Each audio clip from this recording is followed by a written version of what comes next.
Assalamualaikum warahmatullahi wabarakatuh.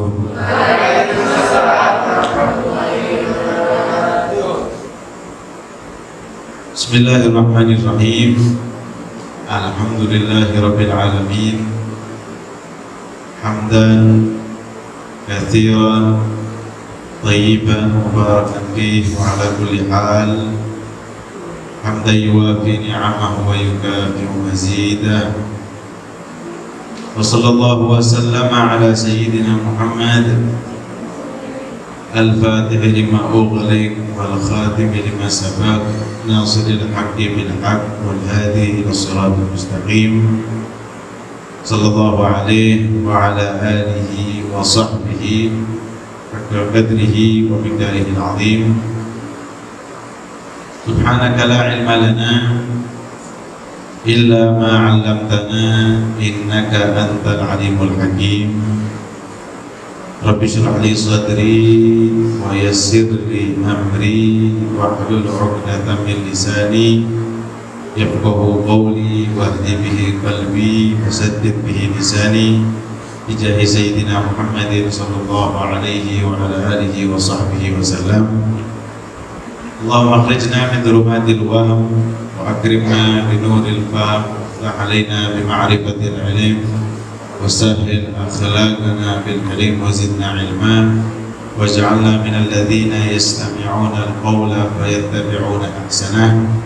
Nas'aluka al-futuh wal qunuh wa tawbatan nasuh wa salahal qalb wal jasad wal jism wal ruh bi jahi ismi baduh. Nas'aluka al-ilma ladunni wal mashrab as-sarfi al-hadi ya wahhab ya ghani amin ya rabbal alamin.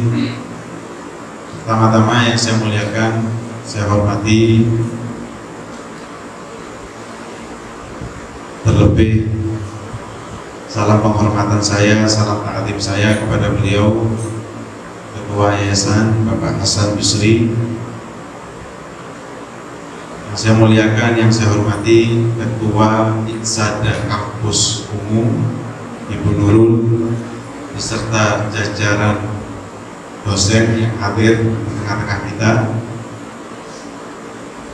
Yang saya muliakan, saya banggakan para mahasiswi atau mahasiswa, teman-teman seperjuangan, yang lebih terkhusus yang tergabung di dalam UKM Ibnu Zuhr ya, yang menjadi panitia pada kegiatan sore hari ini. Mudah-mudahan Allah Subhanahu wa Ta'ala berikan kepada kita kekuatan, kemampuan, hidayahnya kepada kita, taufiknya kepada kita, sehingga acara-acara yang seperti ini semakin berlanjut dan kita semakin semangat untuk menyemarakan ilmunya Nabi Muhammad sallallahu alaihi wasallam.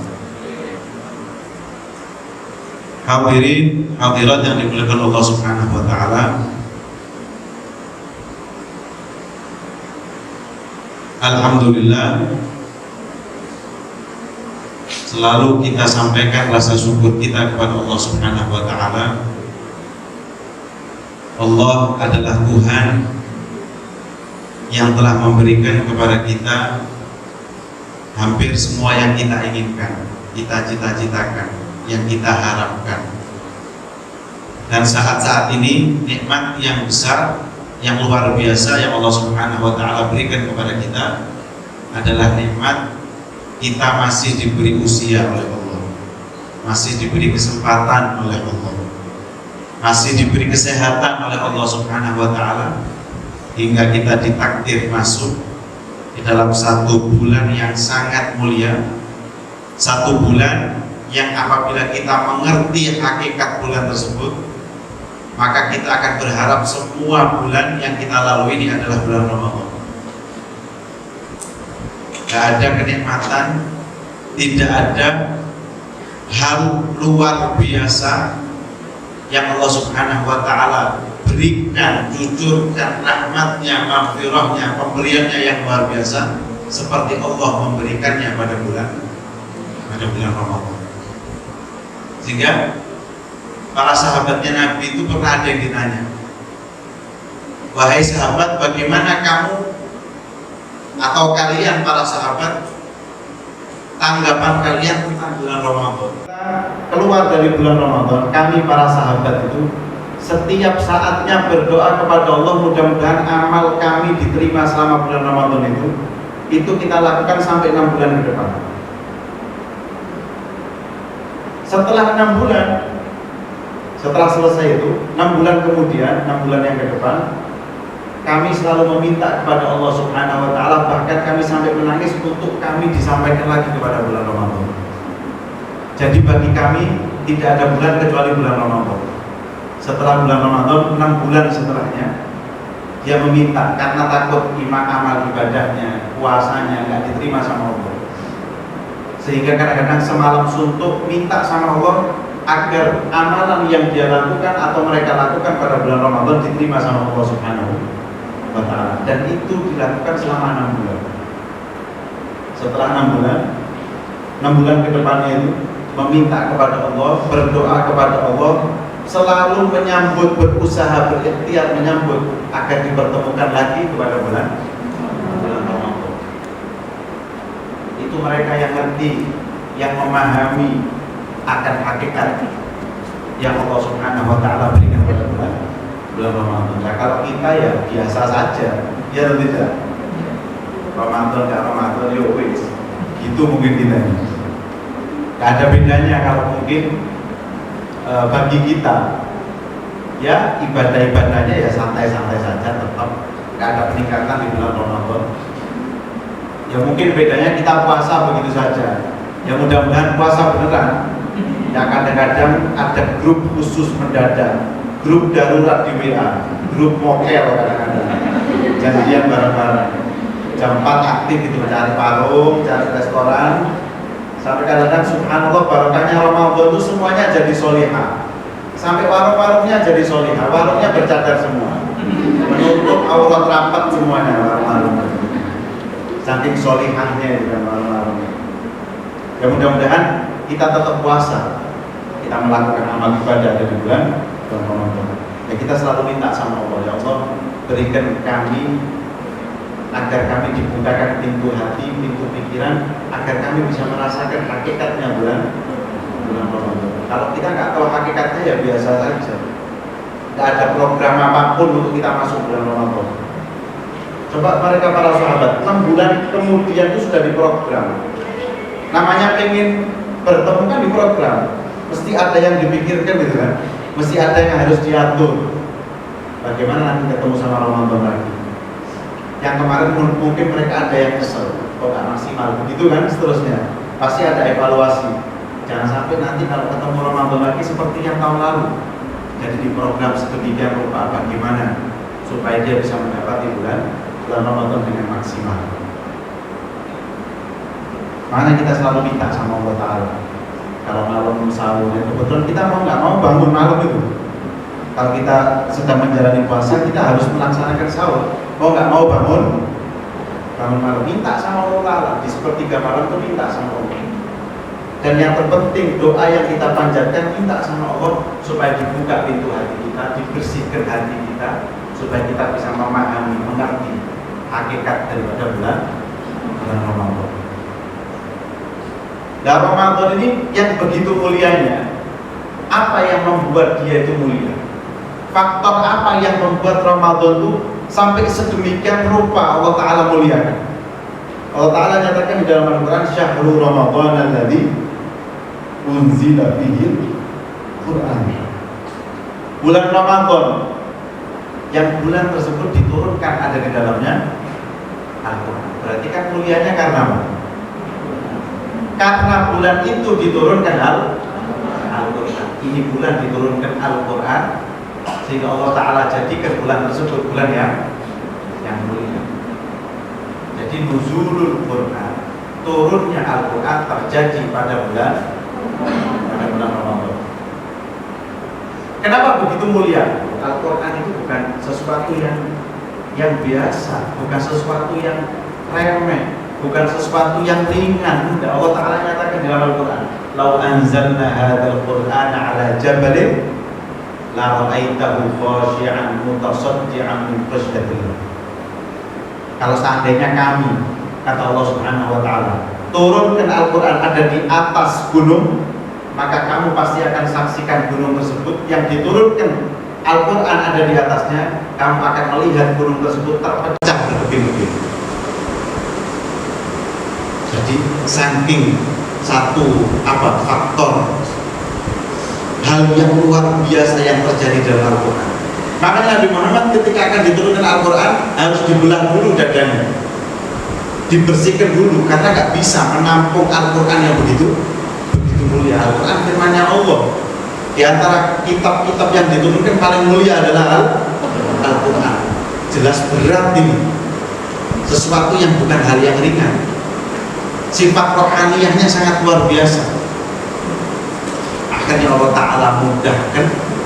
Bahasanya apa itu kalau kita punya file ada di komputer itu diringankan itu, bahasanya apa? Dikompres sama Gusti Allah sampai akhirnya bisa diterima Nabi Muhammad. Jangankan Nabi Muhammad, kita umatnya yang baca bisa. Padahal sesuatu yang luar biasa, yang mulia ya. Tapi kita diizinkan sama Allah Ta'ala untuk bisa menikmatinya. Masalahnya kita nggak bisa menikmati. Itu masalahnya, kita belum bisa menikmati. Kalau kita teringat ceritanya orang-orang dulu, saya kemarin ada acara di mana di Tuban, dia menceritakan para kiai-kiai dulu. Ada beliau itu kebetulan keturunannya kiai, dia menceritakan, Habib, kakek saya dulu itu kalau bulan Ramadan dia masuk ke kamar, cuma kamarnya itu dibolongi, dikasih lubang begitu kecil. Dia mengatakan, kalau saya sudah masuk bulan Ramadan jangan ada yang masuk kamar. Kalau kamu mau ngirim makan, cukup masukkan ke lubang itu. Nanti saya akan keluarkan nafkahnya, butuh uang berapa saya keluarkan dari situ. Sudah jangan bicara sama saya, jangan ketemu sama saya. Urusan nafkah, uang, saya keluarkan dari situ, saya taruh di depan melalui lubang itu. Kalau kamu juga kirim makan, lewatkan situ.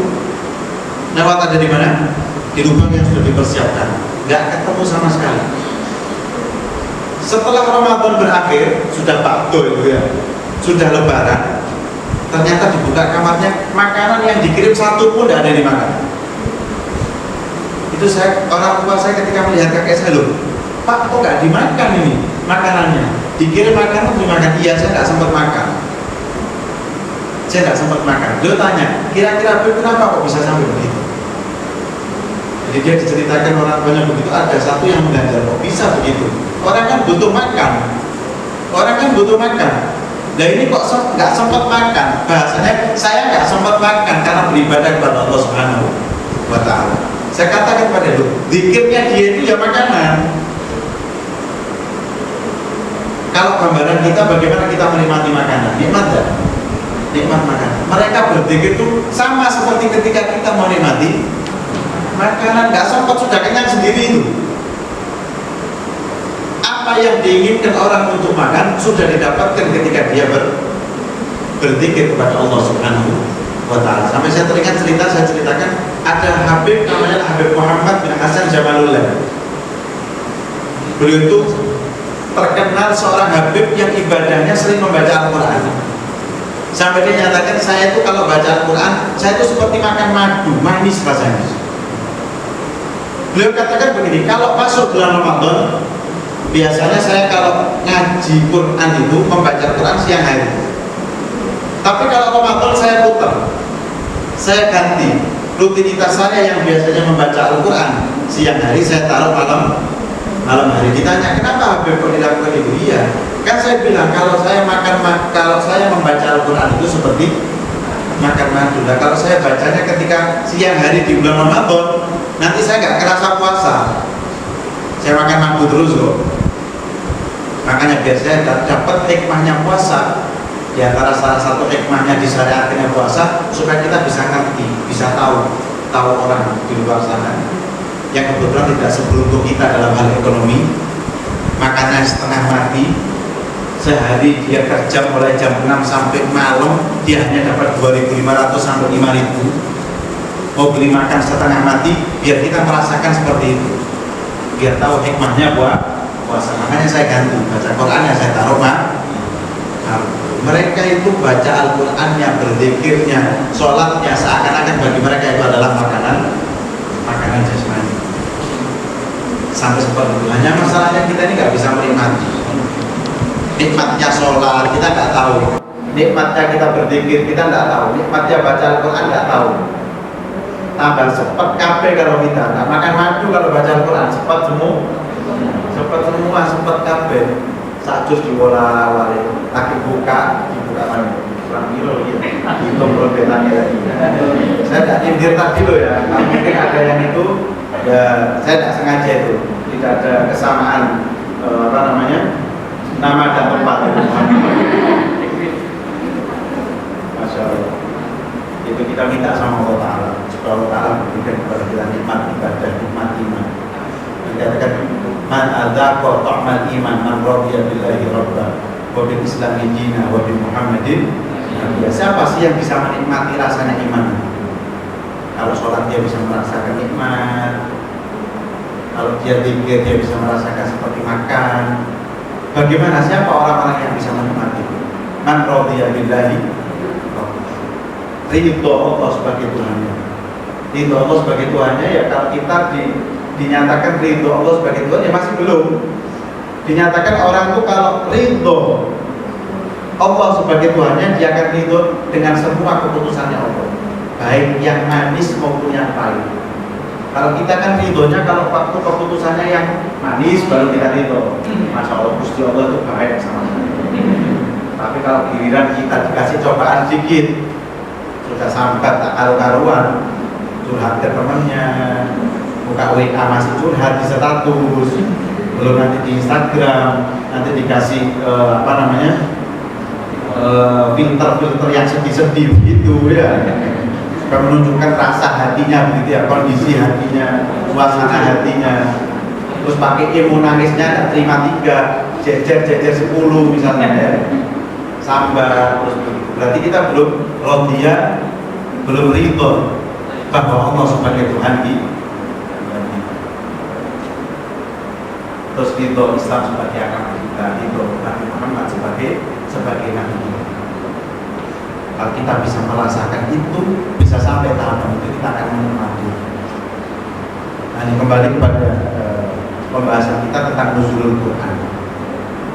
Jadi bukan barang yang biasa, tapi luar biasa. Sampai Ramadan mulia pun karena bulan Ramadan diturunkan ada di dalamnya Al-Quran.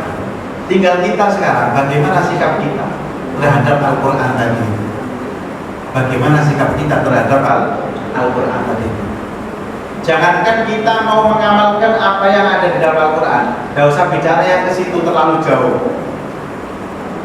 Kita itu loh, buka Al-Quran itu kapan? Berapa lama? Ramadan ini saja, tidak usah bicara di luar Ramadan sudah. Di bulan Ramadan ini berapa banyak kita sudah membaca Al-Quran? Sekarang hari ke-18. Di hari ke-18 ini kita sudah berapa banyak menghatamkan Al-Quran? Ada yang 1, ada yang 2, ada yang 3, tergantung himmat, semangat masing-masing dalam membaca Al-Quran. Kita nggak berbicara mengamalkan dulu ya, baca saja. Mungkin ada yang jawab, jangankan baca, nyekel kalau nggak tahu ya. Megang Qurannya lu kadang-kadang belum pernah. Bulan model ini Quran hidup di rumahnya sudah berdebu, nggak pernah dipegang. Apalagi rumah yang tidak dibaca Al-Quran di dalamnya itu, rumahnya itu bagi para malaikat itu suwung. Kalau rumah yang sering dibaca Al-Quran itu ibaratnya di dalam hadis Nabi mengatakan, menggambarkan seperti kita penghuni bumi kalau melihat bintang-bintang, huruf gitu banyak. Sama, para malaikat yang ada di sana ketika melihat ke bawah ada cahaya-cahaya itu ibarat cahaya-cahaya tersebut adalah rumah yang selalu dibacakan ada di dalamnya Al-Quran, kelihatan bercahaya. Tapi kalau tidak ya petang rumahnya subuh karena tidak pernah dibaca Al-Quran. Imam Syafi'i itu Imam Syafi'i. Imam Syafi'i itu wiritannya setiap hari khatam Al-Quran. Itu di luar Ramadan. Di bulan Ramadan pagi khatam, malam khatam. Itu belum Quran yang dibaca, itu di luar sholat masih. Sehari 2 kali itu di luar sholat. Sholat baca lagi Al-Quran. Setiap 3 hari sekali khatam. Jadi kalau di luar sholat sehari 2 kali. Kalau di dalam sholat setiap 3 hari sekali khatam. Kalau kita begitu nggak bisa. Bisa lapo-lapo mulai isu sampai itu ngaji, nggak lapo-lapo gak kerja gak sembarang kali. Nggak ngapa-ngapain. Bisa kalau kita mau, tapi nggak ngapa-ngapain. Ya kamu istri kita nanti. Aku kalau belas, aku cak ngomong, cak ngumpul, sambat nanti istri-istri kita, suami-suami kita. Nggak bisa kita begitu. Tapi kira-kira kita bisa dapat pahala begitu tidak? Bisa. Semua itu tidak mungkin bagi Allah Ta'ala. Fadlullahi wasi'. Kemurahannya Allah itu maha luas. Caranya bagaimana, Beb? Nah, kalau Imam Syafi'i sendiri ya, kita bisa tidak seperti Imam Syafi'i? Bisa. Caranya bagaimana? Urunan. Kayak panjenengan tadi semua. Nah, itu sudah berarti sekarang Anda sudah menghatamkan Al-Quran. Berarti bisa nggak kita bisa melakukan hatam Al-Quran setiap hari bulan Ramadan? Bisa. Model urunan tadi itu. Tetap kita berharap sama Allah, ya Allah, kita tahu. Kami sadar kondisi kita itu sadar. Kami tidak seperti Imam Syafi'i. Kami malas. Kami belum bisa menikmati bacaan Al-Quran. Kami itu orang yang banyak sembrononya terhadap menjalankan agamanya Nabi Muhammad, syariatnya Engkau. Kami manusia, insan yang selalu banyak dosa. Kami menyadari itu. Hanya sekadar ini yang bisa kita lakukan. Tapi kami mengharapkan imbalannya bukan sebagai imbalan atau balasan dari amalan yang kita lakukan, tapi dikaitkan dengan kemurahan dan fadlunya Allah yang maha luas. Maksud saya itu, kalau kita minta balasan ganjaran dari Allah sesuai dengan amal kita, kita dapat sedikit. Kalau kita bisanya begitu. Tapi kita minta ganjaran dari Allah Subhanahu wa Ta'ala sesuai kadar kemurahannya Allah. Kemurahannya Allah luas enggak? Luas. Kita dapatnya luas, kita dapatnya banyak.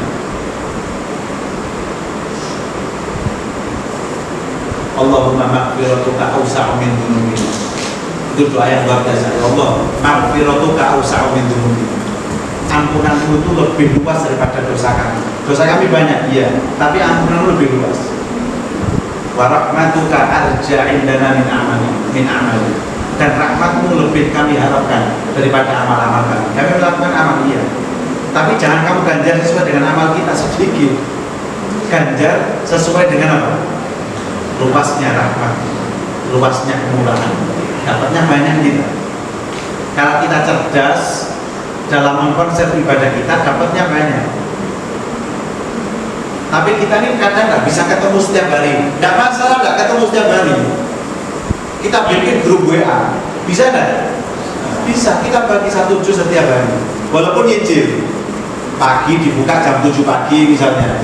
Nanti selesai nyicil 1/4 juz, 1/4 lagi. Nanti jam berapa dikumpulkan? Habis terawih ya dikumpulkan, ya dikumpulkan.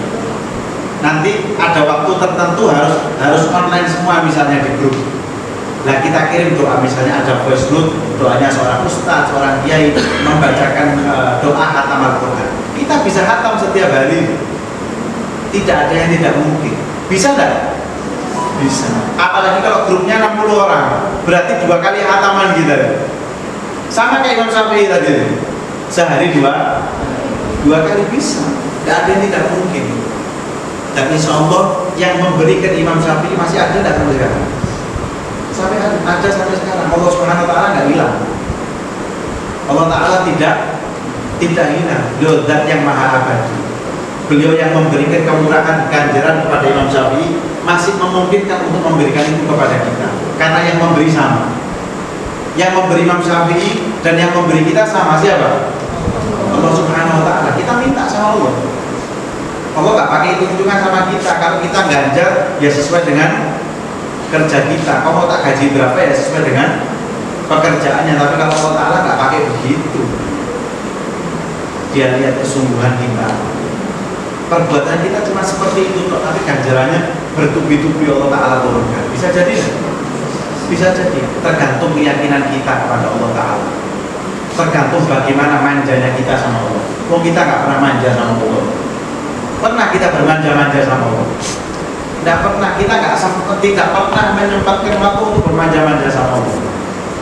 Ada manja sama orang tua,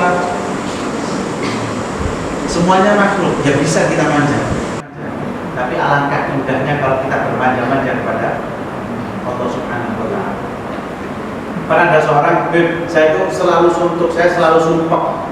Pikiran saya, hati saya itu tidak pernah senang bagaimana caranya. Bangun malam hari, setelah kamu sholat 2 rakaat, sholat witir atau apapun terserah, sholat hajat apapun sholatnya, kamu ngadep kiblat, kalau bisa mentok ada di mana, di ujung, di tembok, kamu sambat sama Allah. Kalau perlu nangis sama Allah Ta'ala.